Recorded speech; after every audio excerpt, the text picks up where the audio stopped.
ka droši pacelt galvu un blokus māju.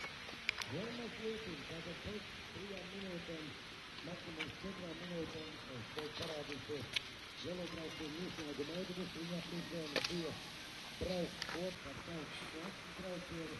Sastais brauciens tik 37 kilometru garais maršruts. Tas bija tas, ko iesadza lielais autobus. Medicīnas personāls bija desmitie policisti, desmitie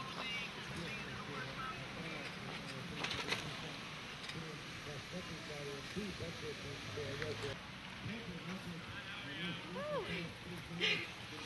Nu, ko vācat virsau, ko jūs? Tāpēc labi.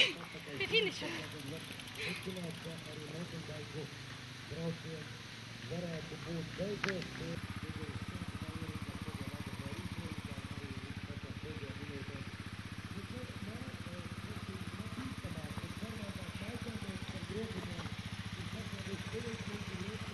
Nekautrējies.